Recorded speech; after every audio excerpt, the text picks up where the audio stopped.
Hello everyone, আবার নিয়ে চলে এসেছি নতুন একটা মিনি ব্লগ।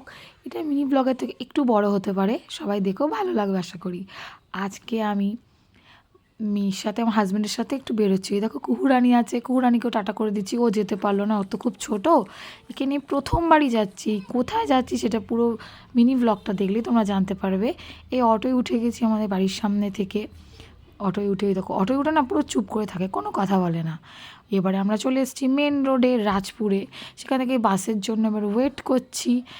এবারে চলে এসেছি সেই জায়গায় যেখানে আসার এতদিনের অনেক ইচ্ছা ছিল। তোমরা আশা করি কিছুটা বুঝতে পেরেছো কোথায় চলে এসেছি। হ্যাঁ, আমি এসেছি পাটুলিতে।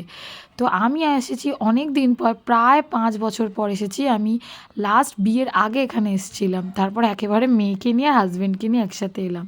অনেক দিন ধরেই আসার ইচ্ছা ছিল, তবে আসবো আসবো করে আসা হয়ে ওঠেনি।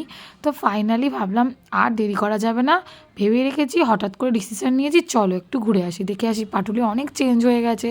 যখন আমি আসতাম 5 বছর আগে বন্ধুদের সাথে, তখন এই যে মা দুর্গা দেখছো, বা ওখানে যে দক্ষিণেশ্বর মন্দির, এই আমার ভালোবাসা শহর পাটুলি, এই সব কিছুই ছিল না তখন। শুধুমাত্র এই বিশ্ব বাংলাটা ছিল, আর যে হাওড়া ব্রিজটা দেখলে ওইটাই ছিল, আর কিচ্ছু হয়নি। এখন এত সুন্দর করেছে দক্ষিণেশ্বরের মন্দিরটা, একদম যেন জেনুইন দক্ষিণেশ্বরের মন্দিরের মতো। সব কিছুই কত চেঞ্জ হয়ে গেছে না এই 5টা বছরের মধ্যে। এই জায়গাটাও দেখি সবাই রিলস করে, এখানে তো খুবই ভিড় ছিল। তবুও ভালো লাগলো, চলো দুজন মিলে 3জন মিলে একটু বসে নিলাম। বসে নিয়ে একটু জাস্ট ঘুরলাম, ফটো টটো তুললাম। তুলে নিয়ে আবার একটু একটা জায়গায় বসার তো কোনো জায়গায় ছিল না, একটা জায়গা পেলাম। বেশিক্ষণ বসতে পারিনি, মেয়ে খুব দুষ্টুমি করছিল, যেহেতু ওর প্রথমবার এরকম জায়গায় আসা, তো খুবই দুষ্টুমি করছিল। তারপর ভাবলাম না আর বসবো না, এবার বাড়ির দিকে যাওয়া যাক, রাতও হচ্ছে, ছোট বেবি তো। তারপর আমরা এই দেখো ফোয়ারাটা কী ভালো লাগছে দেখে, এই বাসে উঠে গেছি।